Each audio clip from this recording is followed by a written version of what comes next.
Agora.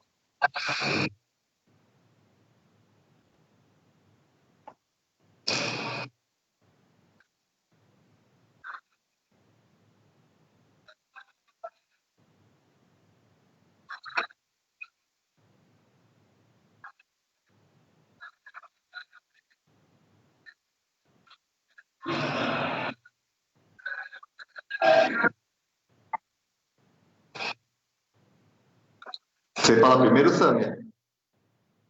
Oi, gente, boa tarde a todo mundo que acompanha. Eu e o Toninho Vespoli aqui no nossa live. A gente resolveu entrar ao vivo para conversar um pouco com vocês sobre a situação da pandemia do coronavírus na cidade de São Paulo. Para quem é da nossa página e ainda não conhece, esse é o nosso vereador do PSOL, Toninho Vespoli, que já está no segundo mandato, dando toda a batalha possível e necessária na Câmara dos Vereadores em defesa dos direitos da população, em especial da população mais vulnerável, que está ali, que não se vende, não se rende, e é uma trincheira fundamental para garantir os nossos direitos. E que agora, durante a pandemia do coronavírus, está também fazendo das tripas coração para conseguir garantir dignidade para o nosso povo em São Paulo. É um prazer, Toninho, estar nesse ao vivo com você agora. Nosso papo só pode ser à distância, garantindo o isolamento como direito, mas sempre conectados.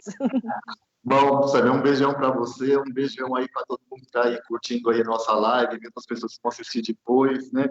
A gente está vivendo um momento muito difícil, né? Mas que eu acho que também é importante, que eu acho que a gente está começando a reviver valores da nossa sociedade, né? A questão de solidariedade, né? Do companheirismo, a gente está vendo bastante iniciativa. Claro que eu gostaria que essa solidariedade e companheirismo se aflorassem num momento tão ruim como nós estamos vivendo, né? Mas eu fiquei 2 anos na Câmara Municipal aí com a Sâmia, né? Batalhamos junto muitas coisas, né? E a Sâmia foi um exemplo, um espetáculo na luta contra a farinata, tanta luta juntos, né? Mas o que é mais legal foi viver com a Sâmia essa questão não tanto institucional, mas de ver como que o mandato da Sâmia consegue casar muito bem a luta institucional com a luta na rua, né? Então, eu acho que isso a gente vai cada vez mais amadurecendo que tipo de partido a gente quer, né? Porque eu acho que as pessoas nessa já estão cansadas das velhas formas partidárias, né? É isso mesmo. A gente tenta utilizar os nossos mandatos como instrumento de organização popular, de fortalecimento das lutas, e agora reaprendendo a fazer isso, Toninho, através do uso das redes sociais. E isso que você disse sobre o fortalecimento da solidariedade é um dos efeitos colaterais positivos, né, se é que dá para ter, dessa crise da pandemia. Tentei entrar no assunto, né? Até queria falar um pouco de mim, né? Esses dias, eu tive coriza, febre, espirro, um pouco de dificuldade de respiração, né? E eu fui no hospital e o hospital não tinha o teste. Quer dizer, não tinha, só aplica o teste para se a pessoa tiver uma respiração muito ruim, febre alta e tosse. Eu só tinha dois elementos dos três e não fiz o teste de corona. Então, eu estou aqui na minha casa, meio em isolamento, mas sem saber se eu tenho corona ou não. Estou até com a voz, quem conhece minha voz está um pouco diferente, porque o tom da voz, porque a minha respiração não está normal. Aí eu fico pensando assim, o que vai ser desse nosso pessoal? O pessoal está indo nos hospitais e não estão fazendo teste, só estão fazendo teste aquele está tão ruim que estão, assim, visivelmente para internar, que visivelmente é quase certeza de dar positivo para poder internar a pessoa. Então, eu fico pensando o que vai ser do nosso povo na hora que esse negócio disseminar mesmo, se não tem teste suficiente para as pessoas, né? E mais ainda, a insegurança que me dá. Eu posso estar com uma gripe normal e não estar com corona, mas como que vai ficar o ano que vem? Porque o ano que vem, igual o H1N1 volta, o corona vai voltar o ano que vem. Quer dizer, eu não vou saber assim, eu tenho que me proteger mais, eu já tenho anticorpos porque eu tive corona. Quer dizer, vai deixar o povo todo em uma segurança, de uma instabilidade, assim, impressionante, né? Isso, eu não sabia que você estava com esses sintomas todos. Eu sei de algumas pessoas que eu conheço que acabam comentando, e o relato é muito parecido. Que está com sintomas, que alguns são semelhantes aos que dizem que ser do coronavírus, né, que a gente vê a informação no noticiário, pelos médicos, infectologistas, mas que não fazem o exame porque o governo brasileiro, nas diferentes esferas, adotou a política de só fazer o exame nos casos gravíssimos, né, de fazer o teste para detectar se é coronavírus ou não. A gente até entende que fazer o exame de todo mundo ao mesmo tempo pode gerar uma sobrecarga, né, nos aparelhos de saúde, e por isso essa é a opção. Acontece que tem setores que precisariam fazer o teste para detecção de coronavírus e não estão sendo feitos. E, por exemplo, aqui na cidade de São Paulo, Toninho, trabalhadores da saúde, que estão em contato diretamente com a população, seja aquelas pessoas que contraíram corona, ou seja outros tipos de doença. Esses trabalhadores precisam fazer o teste para que eles se protejam e continuem trabalhando numa sobrecarga de trabalho ainda maior nesse contexto, mas para que eles também não contaminem os pacientes e a população que procura pelo trabalho deles. E não estão sendo realizado o teste. Teve uma orientação da Procuradoria-Geral da República, a gente até entrou com uma denúncia para que eles façam uma averiguação de que os estados e os municípios e o governo federal não estão adotando a própria recomendação de que há setores que precisam que o teste seja feito, como os trabalhadores da saúde e mesmo os trabalhadores da segurança pública, mas que isso não está acontecendo. E o que eles alegam é sempre a mesma coisa, Toninho, a questão do dinheiro. Porque é caro, porque não tem dinheiro. Sempre colocando a questão do lucro acima da vida. Congelaram o dinheiro da saúde, né, o teto dos gastos. E é claro que agora não tem dinheiro mesmo, né? E aí eu acho que é um debate que a gente tem que fazer assim, que tipo de Estado a gente quer, porque esse negócio de Estado mínimo, olha no que dá agora, né? Agora você não pode dar um atendimento condizente para as pessoas na saúde em uma pandemia, porque as pessoas queriam um Estado mínimo, né? Quer dizer, olha a situação que a gente chega por conta desses neoliberais, né? Exatamente. O que está acontecendo agora é o resultado dessa política de desmonte do Estado. E é interessante que agora a gente vê alguns defensores de primeira ordem dessa lógica liberal sendo obrigados a admitir que é necessário ter Estado. Eu não tenho nada a ver com isso, porque no fim as mortes das pessoas tem que botar nas costas desse pessoal, né, Samia? Porque não é possível. Aqui no município, o Bruno Covas agora, né, e o Dória também privatizou o que deu para privatizar, nós lutamos bastante para, né, a gente conseguir segurar alguma coisa, mas o Dória está fazendo isso no governo do Estado, o Bolsonaro está fazendo no governo federal, só que agora ninguém é responsável de nada, isso que é incrível, né? E Samia, eu queria escutar você também sobre isso. Aqui no município, nós estamos recebendo muita denúncia de servidor, você falou de servidor da saúde, o servidor da UBS, da saúde, mesmo fora da área da saúde, o pessoal da GCM, né?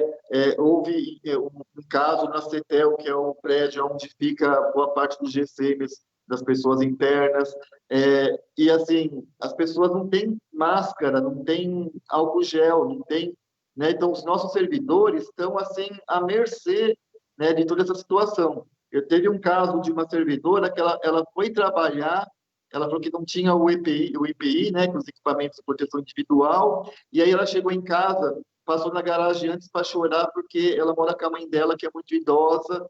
Olha a situação psicológica das pessoas que estão deixando os nossos servidores, além de colocar a vida deles e dos seus familiares em risco, né? E tem uma outra denúncia na saúde que é assim, a verba para a saúde, para as OS, eles estão comprando EPI de primeira qualidade.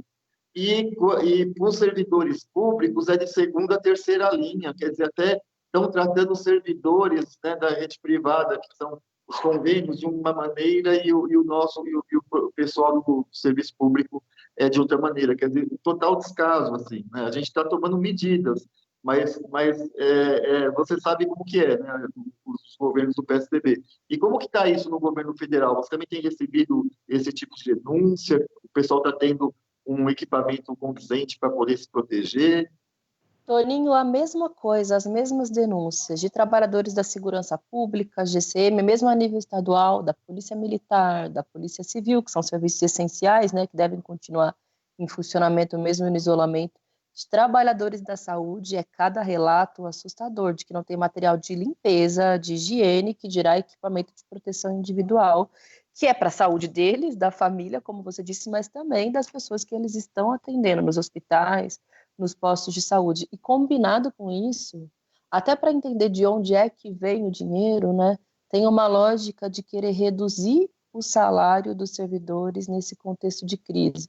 Os caras são, olha, é difícil, porque eles se aproveitam desse contexto de fragilidade para, de novo, tentar construir a ideia de como se os servidores fossem um bando de marajás e privilegiados, sendo que é quem garante o funcionamento da população mais pobre, porque pobre não tem dinheiro para pagar plano de saúde, escola privada, e é o servidor que está ali trabalhando muito, com um salário muito baixo, para garantir o funcionamento. E aí, agora, a nível federal, o senhor Paulo Guedes, que já chamou o servidor de parasita, mas também outros deputados e o próprio Rodrigo Maia, vem com a ideia de sugerir a redução do salário dos servidores para pagar a conta dos custos da crise, né, para investimento em saúde pública e em proteção social, o que é um grande contrassenso, porque se existe uma preocupação com a economia, além da preocupação com a saúde, né, nesse contexto de pandemia, se você reduz o salário das pessoas, o impacto disso na economia é muito maior.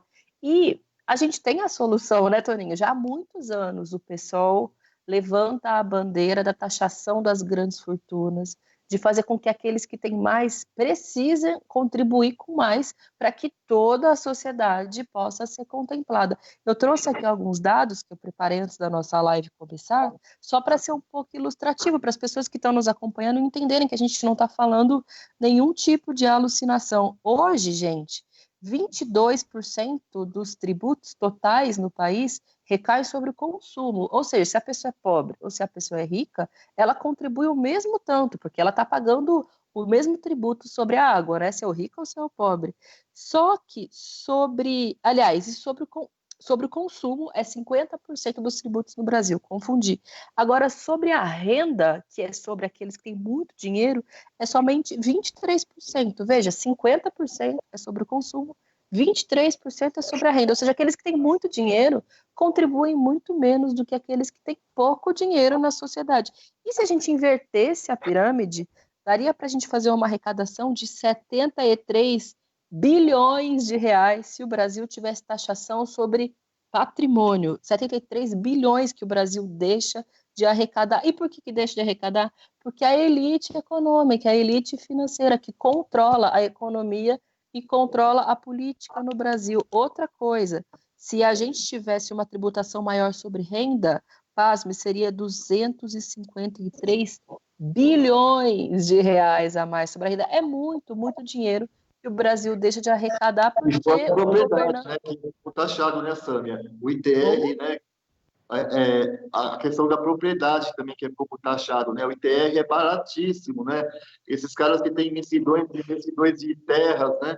Eles não pagam, às vezes, mais barato do que uma pessoa paga IPTU de uma cidade aí da capital, quer dizer, não tem como não taxar também a grande propriedade, principalmente, né?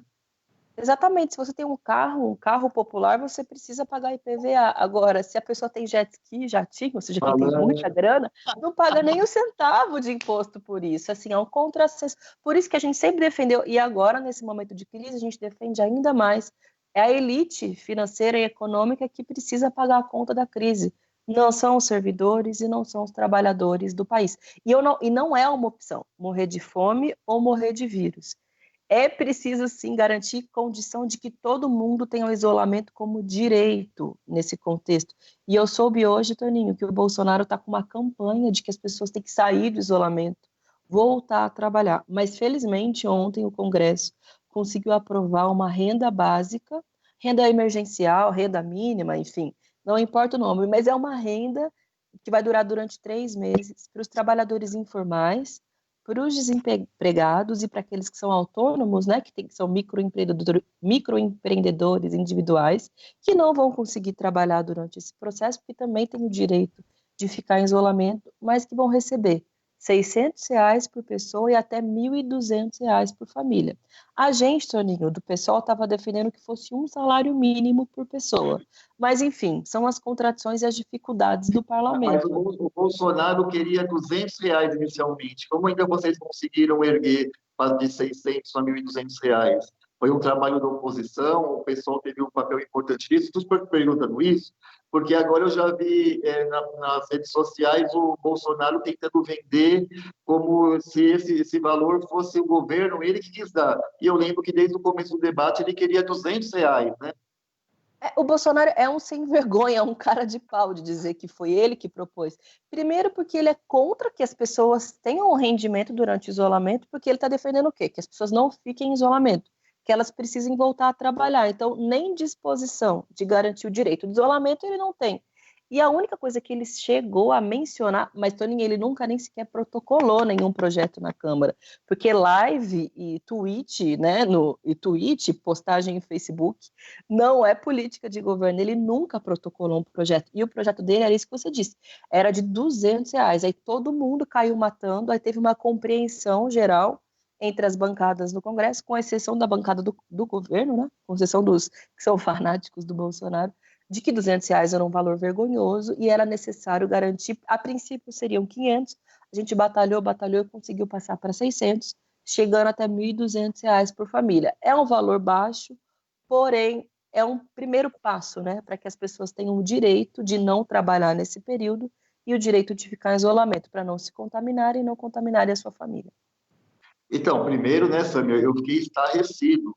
É assim, a falta de responsabilidade de um presidente incentivar os comércios a abrir, as escolas a abrirem, né, em um momento que o mundo inteiro demonstrou que aqueles que não tomaram cuidado, quer dizer, não colocaram a população em isolamento, teve uma consequência e pagou caro, como a Itália, né? Agora a fala do presidente acabou incentivando aí carreatas, né? Que as pessoas vão falar que São Paulo não deve parar, como eu acho que foi Milão que falou que Milão não iria parar, e deu o que deu lá. E aqui o prefeito agora, ele mesmo falou assim, olha, eu errei, eu achava que Milão não deveria parar.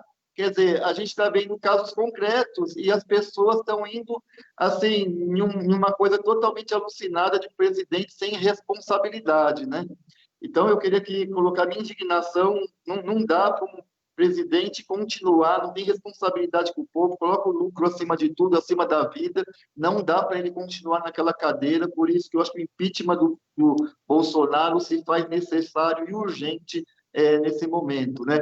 Mas assim, Sâmia, concretamente, você falou de abaixar os salários dos servidores, né? Aqui na Câmara Municipal, nós votamos o PL em primeira, vai votar hoje em segunda, o PL 180/2020, que trata, sabe, das terceirizadas que iam mandar o povo embora, porque a prefeitura não ia pagar. Então, a gente está falando lá naquele PL, no final é assim, não, vai continuar pagando as terceirizadas para não mandar os servidores da terceirizada embora, porque são muitas terceirizadas que prestam serviço aqui.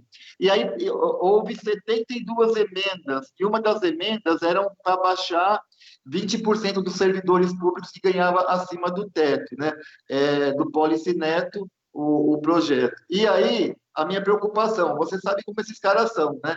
Eles vão lá e colocam o pessoal acima do teto, depois vem uma outra proposta que é para cima do cara que ganha 8 mil, depois vai abaixando 5 mil, no fim, para pegar todo mundo. E isso também acaba incentivando que lá no Congresso, ó, já passou uma lei lá em São Paulo, né? Agora vamos fazer aqui no Congresso também. No Congresso, chegaram aqui igual São Paulo a protocolarem alguma coisa? Tem algum projeto protocolado ou ainda não? É só discussão, é só falação, ainda não está nada protocolado aí no Congresso. Toninho, ainda não está em pauta, mas a gente já viu declarações públicas do Rodrigo Maia e de deputados ligados ao governo e à direita defendendo isso, né? Redução do salário de servidores, porque não querem fazer o caminho correto, que é fazer com que os ricos e a elite que nunca contribuiu de fato com as finanças do país, agora passem a contribuir. O tal do Luciano Hang, que é conhecido como o velho da van, né, que é um desses que estavam dizendo que os funcionários dele iam trabalhar assim, ele sozinho acumula 11 bilhões de reais. Ele está na lista da Forbes, né, dos maiores bilionários do mundo e do Brasil. E ele não Sim. paga nenhum tributo por essa fortuna que ele acumulou, inclusive com dívidas com o Estado. O cara não tá rico porque tem mérito e trabalhou pra caramba. É porque ele explorou muita gente e passou a perna no Estado brasileiro. Por isso que a gente fala que infelizmente, a gente está precisando dar 2 passos atrás antes de dar um passo adiante. A gente precisa dizer o óbvio, que é isolamento é direito, pandemia não é fantasia, não é historinha, é um caso sério, tem muitas pessoas morrendo no mundo e a gente corre o risco de pagar com muitas vidas pela irresponsabilidade do governo. E o que a gente deveria estar fazendo agora, além dessa conquista de ontem, né, da renda básica, é entender a situação específica da população mais vulnerável, como os moradores das periferias, né, Toninho? E eu sei que você, o seu mandato, tem um trabalho muito importante, em especial em alguns bairros da Zona Leste de São Paulo. E a verdade é que a situação da vida das pessoas mais pobres está muito difícil na pandemia, porque são elas que têm os empregos informais, né, ou estão desempregadas, e porque às vezes os lugares em que elas moram também não têm condições de saúde adequadas. Veja, 30% da população brasileira não tem acesso à água tratada, 50% não tem acesso a esgoto tratado. Como falar para essas pessoas que elas precisam lavar a mão, cuidar da própria higiene, sendo que o lugar onde elas moram já é propício, né, para infecções, não garante as condições de saúde. E como dizer para as pessoas mais pobres que elas precisam comprar álcool gel, que elas precisam comprar sabonete? É muito caro para as pessoas que vivem com muito pouco. Por isso, Toninho, que esses dias, e você estava me contando que em São Paulo vocês estão apresentando um projeto semelhante, né, que é garantir um plano de emergência para as periferias, entendendo as condições específicas do povo mais pobre, para que o Estado também tenha o seu papel, porque senão as pessoas vão ficar à própria sorte, né, num contexto de pandemia, e vai acontecer que os mais pobres morrem enquanto os ricos, não, pelo amor de Deus. Porque na periferia é bem diferente, né, Samia? Tem algumas especificidades, por exemplo, o pessoal compra o terreno, 2 parentes, então pega o terreno de 10 de frente, divide em 2, então as casas estão muito juntas, né? Se você for ver nas favelas, eu não gosto de falar comunidade, né? Nas favelas, então, assim, muita gente circulando nos becos, né? Então, a contaminação é muito mais premente, é muito mais fácil de ter, né? E mais, né, não tem saneamento básico, né? É uma série de coisas. E a gente está recebendo muita denúncia, Sâmia, que quando chega em determinado período, falta água já em vários bairros aqui da cidade de São Paulo. Então, como que as pessoas vão lavar a mão? O álcool gel, infelizmente, era R$ 10, alguns estão cobrando 20, R$ 30 o potinho. A pessoa às vezes não tem dinheiro, precisa de lavar a mão, só que não tem água na torneira. Como que a pessoa faz? Então, o governo tem que garantir as condições mínimas para as pessoas se protegerem, né? Nós fizemos um PL, a gente nem tinha visto do pessoal nacional aí, muito parecido mesmo. A gente está garantindo no nosso PL que nós protocolamos um salário mínimo, e aí a nossa discussão que nós tivemos no mandato é para aquelas pessoas que não têm renda, quer dizer, que não têm carteira assinada, que não têm uma proteção social, né? Imagina o pessoal que faz Uber, o pessoal que marreta para poder vender alguma coisa para comer amanhã. Como que fica essas pessoas? Como elas vão se proteger se quase 50% do nosso povo está na informalidade, precisa de trabalhar? Aqui mesmo, eu estou aqui fazendo essa live com você, está tendo uma feira aqui do lado da minha casa. Essas pessoas têm que trabalhar, porque senão elas não comem semana que vem, né? Não é todo mundo que consegue guardar um dinheirinho. Então, a gente fez muito pensando nisso. A gente também colocou a questão do álcool gel na cesta básica e também que a prefeitura o negocie com as empresas, mas que ela garanta, a prefeitura garanta água, luz, internet e telefone para os municípios de São Paulo, porque sem isso, como que as pessoas vão ficar reclusas, sem dinheiro para se alimentar e sem condição mínima para conseguir ficar em casa e água para se proteger, tomar banho? Quer dizer, é um absurdo o que está acontecendo, né? E as pessoas, como às vezes pode ser em torno de 15% a 20% que está faltando água, a grande maioria acha que na sua casa tem água, nas outras também tem. Não, nós estamos tendo um problema muito sério de água aqui na cidade de São Paulo, né? Eu não sei, você deve escutar aí os deputados de outros estados, se isso também está acontecendo em outros estados fora São Paulo também. Tá, sim, a gente ouve bem dos outros deputados, é que acho que São Paulo tem um estágio mais avançado da doença, né, do que em outros lugares. O último dado que eu vi era de que das 47 mortes por corona no Brasil, 40 eram só no estado de São Paulo. Por isso que o nosso esforço aqui, né, de pensar, formular, pensar à frente dos acontecimentos, é tão importante, porque aqui é o epicentro da crise. E, Toninho, tem uma discussão hoje nas redes sociais, porque, enfim, é o nosso único espaço hoje de militância, de atuação devido ao isolamento, que tem muita gente que tem dúvida, porque foi implantada uma dúvida, né? Como se fosse dois processos diferentes. Primeiro, a gente se preocupa com a questão da saúde pública e da proteção social dos trabalhadores, depois faz política, ou seja, depois exige a saída do Bolsonaro. Eu sei que você também tem a mesma leitura de que são processos casados, é uma coisa só. Porque hoje não é exagero dizer que mais grave do que o próprio coronavírus, só o presidente da República. Porque ele estimula a proliferação do vírus, quando ele fala que as pessoas têm que sair do isolamento, e porque ele não toma nenhuma atitude para garantir que as pessoas tenham o direito de ficar em isolamento, ou seja, que não tenha água cortada, não tenha a luz, não tenha a internet cortada, que elas tenham renda nesse período, que elas não percam o emprego, porque tem muito patrão sem vergonha que está aproveitando o contexto, que poderia manter o seu trabalhador, mas não acaba botando ele na rua, como Luciano Hang, esses aí, né, os pequenos empreendedores que querem e gostariam de manter os seus funcionários no trabalho também não estão recebendo a ajuda do governo. Então, assim, por isso que a gente protocolou o impeachment, né? Por isso que é necessário o Bolsonaro sair e unificar as lutas em defesa da saúde, da proteção social, mas também pelo fora Bolsonaro. E você viu que o impeachment, Toninho, está tendo muita aceitação. Tem quase 1 milhão de assinaturas já. Teve artista, jurista, gente da sociedade inteira e gente do povo que está assinando, porque está entendendo que chega. Na verdade, tinha passado do limite faz tempo, né? Mas quando agora ele se trata de um presidente genocida, ou seja, quer matar o povo de vírus e de fome, aí não dá mais para aguentar. E pior, né, Sandra? Que agora aqueles, igual o Bolsodória, né? Que o Dória até ontem estava do lado do presidente, né? O Caiado também. Agora o pessoal vai vendo a situação do Brasil, vai vendo o que fizeram e agora também estão tentando se descolar do Bolsonaro, inclusive o Dória. Eu acho de uma maneira muito oportunista, né? Porque em termos de políticas públicas, o Dória sempre apoiou e apoia esse projeto neoliberal aqui no estado de São Paulo. Ele é a expressão, eu acho que mais que o Bruno Covas ainda, desse projeto neoliberal, e agora ele quer colocar o presidente como irresponsável, quer se colocar como alternativa para 2022.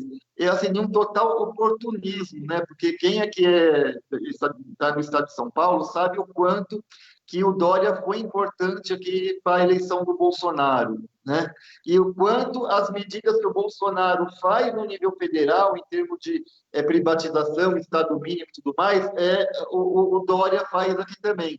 E de um jeito oportunista, agora ele chama o presidente responsável como se ele não tivesse nada. Quer dizer, o Dória, infelizmente, vale tudo para se eleger. É uma coisa. Assim, e aí, assim, mesmo algumas medidas que ele está tomando, isolamento, que eu estou achando até coerente algumas medidas, porque a gente tem que falar o que é verdade, apesar de eu defender quase tudo, né? Mas aí ele tenta fazer a politicagem, ele não está preocupado com as pessoas, ele só quer mostrar para o capital que ele consegue estabilizar o Brasil, né, muito melhor que o Bolsonaro e que ele é alternativa ao Bolsonaro para o grande empresariado, para o mercado financeiro, para esse período. Então, só está preocupado no poder. Eu acho isso assim, eu fico olhando, será que as pessoas estão percebendo isso, né? Ou é a gente que está, porque de repente a gente vive tanto a política, né, Sam? 24 horas, né?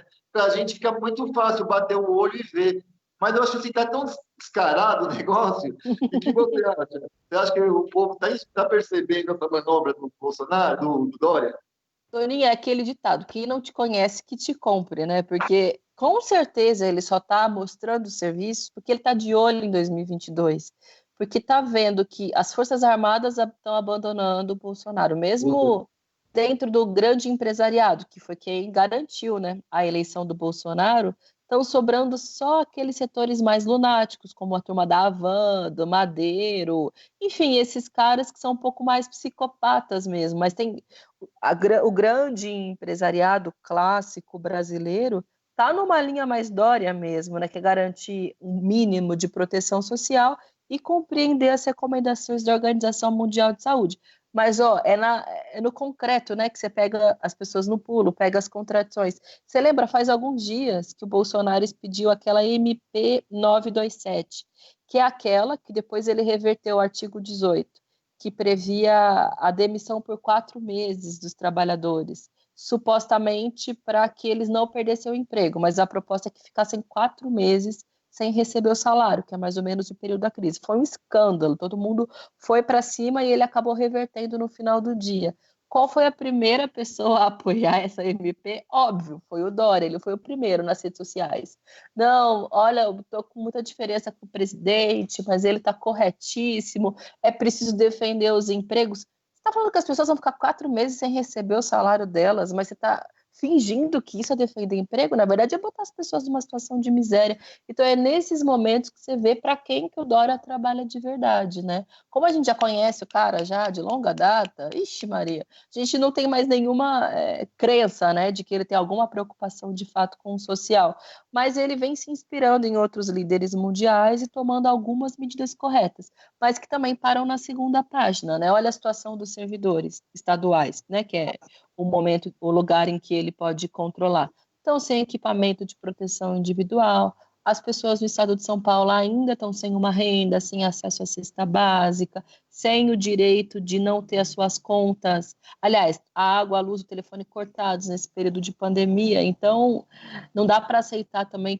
esses que querem fazer demagogia em cima da crise, né? Então, e pior, né, Sandra, que a gente olhando os outros países e constatando, né, porque as pessoas falam assim, quando vê notícias, por exemplo, na televisão ou na rádio, estão pesquisando vacina. A gente sabe que vacina é só daqui a um ano a um ano e meio, né? Se eles forem muito rápidos, quando uma vacina é produzida muito rápido, desde que vai fazer teste e tudo mais, demora 4 anos. Eles estão falando que o do corona, eles vão fazer de tudo para ter uma vacina daqui a um ano e meio. E não tem remédio comprovadamente ainda eficaz. Alguns estão em teste, mas isso a gente pode saber se esses remédios vão ser mesmo validados daqui uns 2, 3 meses. E até daqui 2, 3 meses, muita gente já morreu, né? Então, diante disso tudo, eu sempre falo para as pessoas, estou defendendo isso em toda live que eu faço, né? A melhor medida agora é o isolamento, né? Contrariando, inclusive, o Bolsonaro, porque o problema não é você, às vezes, pegar o coronavírus, o problema é você pegar e não conseguir atendimento médico, porque se não tiver isolamento, o contágio vai ser muito grande e 20% das pessoas são geralmente os casos mais graves. Vai dar uma superlotação que o sistema de saúde brasileiro não vai aguentar. E as pessoas vão morrer sim em casa sem atendimento, vão morrer sim na frente do hospital sem atendimento. E aí que mora o perigo. E aí eu não entendo como funciona a cabeça do presidente, que ele, de vez de incentivar o isolamento, porque a gente já viu o que aconteceu na Espanha, né, na China, na Itália, os países que conseguiram fazer o isolamento e fazer o teste em massa para todas as pessoas, igual a China, conseguiu controlar muito mais, né? E aí eu não entendo a cabeça do presidente, mas eu quero fazer até esse apelo aqui, né? Não sei, acho que nossa live já deve estar indo para a parte final, né? Que as pessoas, se puderem, fiquem em casa mesmo. Se isolem, só saiam de casa por uma necessidade muito grande. Se for socorrer um parente, se for ver alguém da sua família que está com problema, não compre pão na padaria, não compre nada, evite sair. Esse é o melhor remédio no momento. Talvez daqui 2 meses já tenha um remédio que aí a conversa seja outra, mas hoje eu acho que é por aí. Como que você também vê essa situação? É isso mesmo, Toninho. E saibam que nós do PSOL estamos lutando para garantir o direito ao isolamento. Porque tem muita gente que diz, e é legítimo, fala, mas Samia, como é que eu vou ficar na minha casa? Porque se eu ficar em casa, como é que eu vou botar comida na mesa dos meus filhos? Como é que eu vou ter renda para pagar minhas contas? Porque eu vivo, eu dependo do meu trabalho. Faz todo sentido a preocupação, gente. Ninguém quer que as pessoas fiquem em casa para não morrer do vírus, mas que morram de fome. Por isso que essa aprovação de ontem foi importante, da renda básica emergencial. As pessoas vão ter renda durante esse processo de pandemia, justamente para que tenham direito a isolamento. Mas a gente precisa de mais, porque a gente sabe que não é só 600 ou 1.200 reais na conta das pessoas que vai garantir que elas passem por esse momento. É preciso que as contas não sejam cortadas nesse período, né? Conta de água, de luz, é preciso que elas tenham o direito ao atendimento, por isso também a importância do isolamento. É importante que os trabalhadores da saúde possam ter condição para atender essas pessoas, por isso também a gente está lutando pelos materiais de proteção. E, Toninho, durante a nossa live, chegaram algumas perguntas e comentários, muita gente agradecendo pela nossa luta, falando que Deus nos abençoe, muito obrigada. E chegou uma pergunta que é muito importante, que é: quais medidas estão sendo tomadas para a proteção da população de rua? Porque é isso, a gente está fazendo quarentena dentro da nossa casa, e quem não tem casa? Como é que a prefeitura está lidando, Toninho, com a população em situação de rua? Eu vejo muitos relatos do padre Júlio Lancelotti, né, que atua junto ao povo de rua na região, e principalmente na região do Belém, mas, claro, a gente está fiscalizando, está compreendendo. Você pode nos dar um pouco desse panorama, porque é uma situação muito dramática, né? É dramático, Samia. Não tem atendimento para todas as pessoas em situação de rua no CTAs, que é o Centro de Acolhimento para Pessoas em Situação de Rua. Então, o que o governo faz, ele mente. Fala assim, estamos intensificando mais profissionais para abordar as pessoas em situação de rua, mas a gente sabe que não tem leito para todo mundo, né, para eles passarem a noite. A questão de higienização também, a prefeitura falou que vai dar um kit de higienização, mas até agora isso não aconteceu. E o padre Júlio Lancelotti, isso a prefeitura veio se posicionar por tamanho barulho que o padre Júlio Lancelotti está fazendo nas redes sociais. Inclusive, está fazendo um tipo de um cartaz, alguma coisa assim, também para arrecadar dinheiro para Até no ajudar. SPTV ele apareceu ontem, viu, Toninho? Eu assisti aqui em casa, ele estava lá. Importante essa visibilidade para o trabalho dele, né? Quer dizer, se não fosse o padre Júlio, eu acho que nem estaria se falando em população em situação de rua. Mas mesmo ele tendo toda essa visibilidade, a prefeitura tenta dar respostas. Mas, assim, respostas muito mais para ficar bem para o público, não que ela efetivamente está implementando as respostas que ela está dando. Então, a pessoa em situação de rua está abandonada, essa é a verdade. Está abandonado lá na rua, está a sorte de Deus ou deles mesmo, né? É um absurdo É. isso.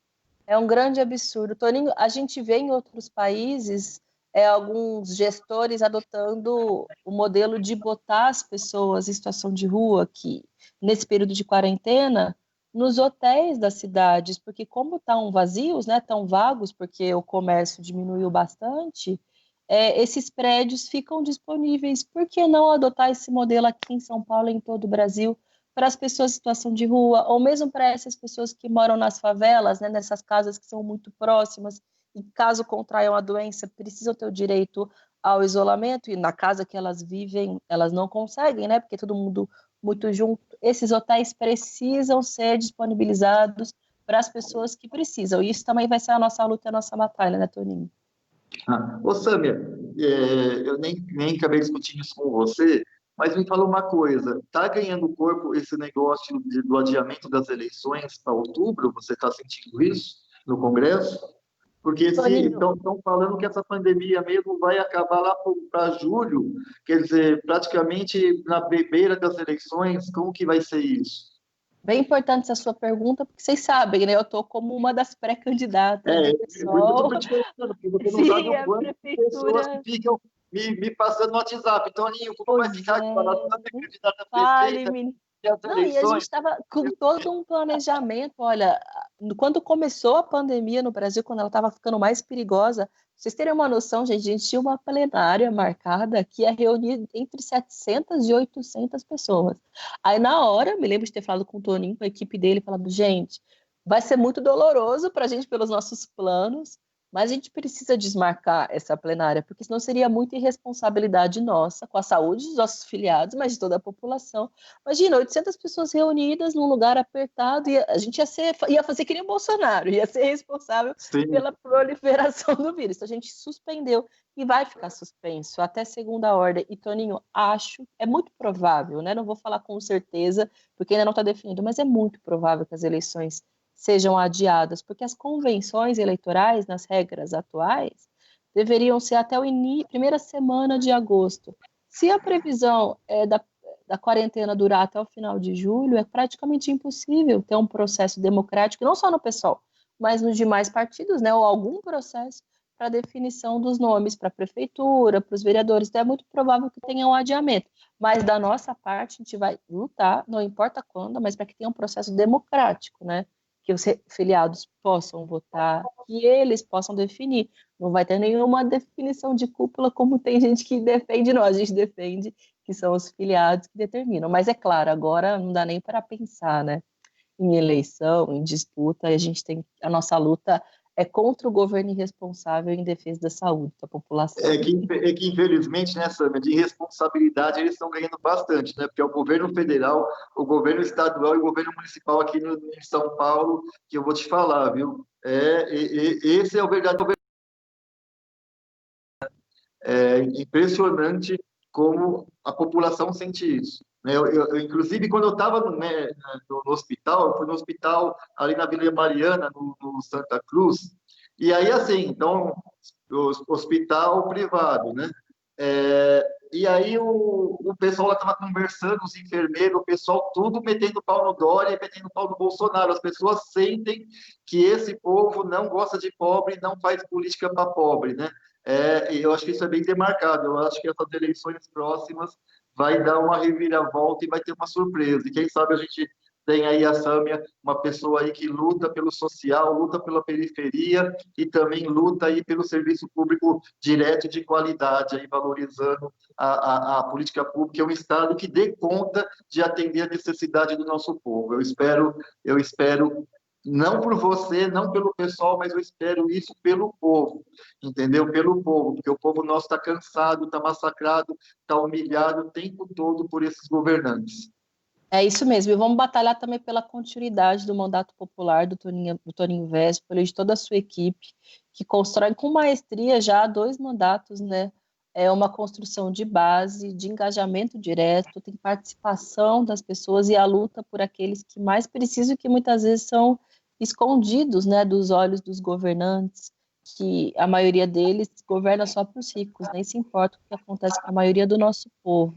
Toninho, estão me mandando aqui a mensagem de que a nossa live fez muito sucesso, muita gente entrou, mandou mensagem, agradeceu, fez perguntas que a gente foi respondendo ao longo da live, e até pelo horário, já deu meio-dia, para que as pessoas possam também fazer o seu almoço, garantir o seu horário de descanso para a gente ir encerrando, mas eu quero agradecer muito você por essa oportunidade. Vamos fazer mais vezes. Eu acho que é importante ir atualizando um pouco dessas denúncias que a gente trouxe sobre a população de rua, sobre os servidores, a ameaça de corte de salários. A gente precisa garantir, né, água, luz, internet para o nosso povo. Vamos seguir em contato, porque eu acho que as pessoas também querem isso da gente, né? Vamos marcar para a semana que vem, para outra semana, enfim, para a gente manter a população atualizada. Obrigada, eu adorei o papo, acho que foi muito importante para entender a situação do coronavírus em São Paulo. Sâmia, também brigadão primeiro para você e para você representar tão bem o pessoal lá no Congresso, né? Eu acho que as pessoas se sentem representadas por você, pela sua luta, né? E pela bancada do pessoal. Também agradecer as pessoas aí que estavam com a gente aí nesse bate-papo gostoso. Eu acho que a gente tem que agora aprimorar mais isso, né? A gente vai ter que fazer muita política aí pelas redes sociais e eu